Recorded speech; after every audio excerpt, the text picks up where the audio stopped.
Welcome back to The Price of Business. I am your host, Kevin Price, talking to you about you and your business. You know, I've been doing this series of programs about Inc. 5000 companies on the road to Fortune 500 and what they're facing, what they're doing, what they're striving for in that process. And I always get excited whenever we can get one right here in the Houston area to join us to talk. Oliver Diaz, he's the CEO of Fuel FX. And I'll tell you right now, the website is fuelfx.com. He is one of those companies. First of all, kind of give us your elevator speech and welcome, Oliver.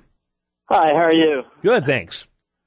So FuelFX basically is a mix of creative people and technologists. And what we do is we create 3D graphics, animations, mobile applications, augmented reality for different groups within the oil and gas industry and the high technology industry. So some of our clients are like Exxon and Dell, and we help them with their marketing materials and also with their learning materials. And what we find is the difference between the two is very vague, because a lot of times selling in the sort of high yield business to business world is very much about explaining and communicating and getting people to understand your technology. So it's very much a learning experience for marketing and for training. Okay. Tell us a little bit about your efforts as far as Inc. 5000 goes. How our efforts were? Yeah. How long have you been in it? Tell us a little bit about your relationship, if you will, with that. Oh, sure. Well, we started the company back in late 2007 with zero money, zero debt, and have grown it to about a $3 million business this year. So that was sort of the, great sort of ratio for this ranking in the fast growth company running, so to speak. I think the reason why we've sort of experienced this success is because we've really helped bring a lot of cutting-edge technologies that come from the video game industry and the mobile industry that are traditionally business to consumer to the business-to-business market. We're really proud of our standing. I think we were 334th in the Inc. 500. So in a couple of weeks, we're going to be going to their conference, which we're really excited about to receive our award. We were 5th in Houston, and I believe 34th in Texas overall. Wow, that's fantastic. And where's the conference at? Is that in Washington, D.C.? Yeah, absolutely. And that's actually where I was born. So I'm kind of going back, visiting some family and friends and enjoying that. You were actually born in Washington, D.C.? Yeah, it's funny. At the time, my parents were living in Iran, and they actually flew me back to Washington, D.C. to have me born on American soil. But there you go. I was born there. Oh, that's cool. That's very cool. Most people who say they're from Washington, D.C., as you well know, are from Northern Virginia or suburban Maryland. And so I lived in both. I never lived in D.C. But I was never poor enough or rich enough. So you know what I'm talking about. I know exactly what you're talking about, yeah. So, Oliver, tell me about the, first of all, how did you get that standing? That's a pretty good positioning there on Inc.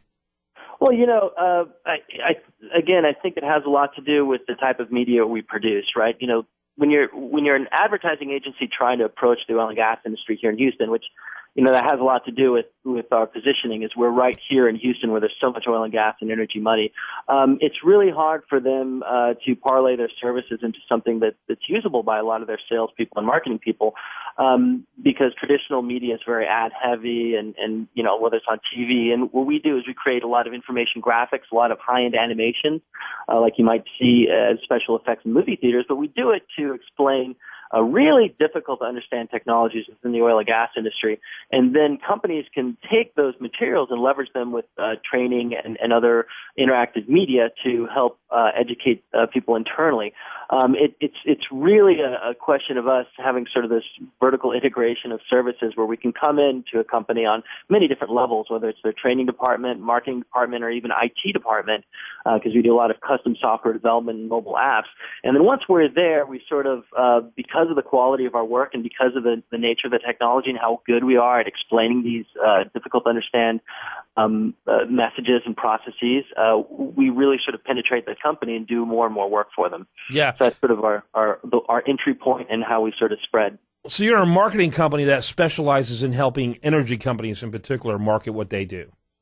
Or is that just one dimension of what you do? It's one dimension. We're pretty much split down the middle between marketing people and instructional designers, right? So again, there's a lot of back and forth, but by and large, we lead with one of those two groups, and then we have custom software development. We do a lot of like gamification and simulations for the industry too.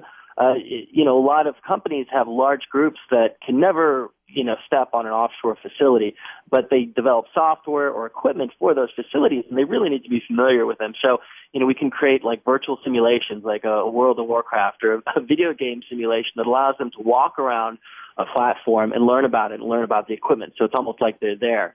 We also do a lot of augmented reality for training, which is a really powerful tool. I don't know if you're familiar with augmented reality, but you use mobile devices to basically merge the digital and the physical world together.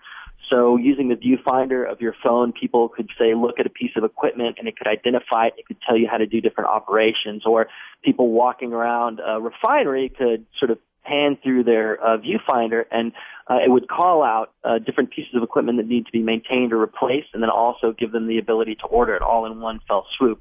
So it's a really cool new emerging technology. There's a lot of interesting applications that are slowly developing for it, and it's only going to get bigger with the advent of technologies like Google Glass, which is basically putting that viewfinder right in front of your eyes. Yeah, I can barely handle reality without augmented reality. So I just do very well trying to handle that.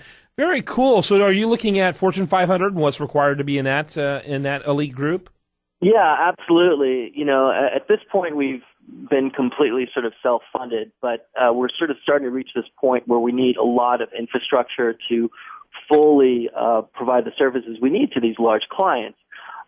So we're sort of in the process of seeking funding to sort of take that next step and grow the company and, even take it out of Houston. We do a lot of work globally. A lot of our clients are global, and the nature of our work really requires us to work closely with our clients. So, expanding to these other countries would be a huge help for our business, and also acquiring some smaller groups, some smaller competitors, because there's a lot of specialists in the various things that we do. IT companies that provide software, mobile apps, creative groups that provide marketing, website development companies that provide websites. We do all this. So it'd be great to sort of consolidate those groups that specialize in the oil and gas industry locally and grow the company that way as well. Oliver Diaz has been our guest. He's with FuelFX.com. That's FuelFX.com. Thanks so much for spending time with us. Absolutely. It's my pleasure. Look forward to learning more about you in the months to come. Hope you guys continue to reach out to us and tell us your story. As you know, we're here in Houston, and we love to tell Houston's story. So thanks so much.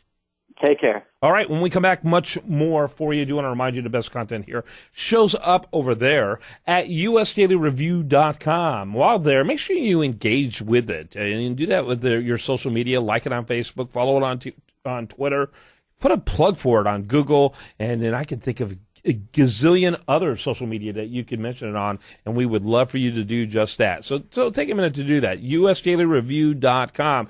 Also do want to remind you the show continues 24/7 at priceofbusiness.com, and we like to say it is a show that never ends because it continues there. All right, when we come back, much more for you. Stay tuned to it right here on this station.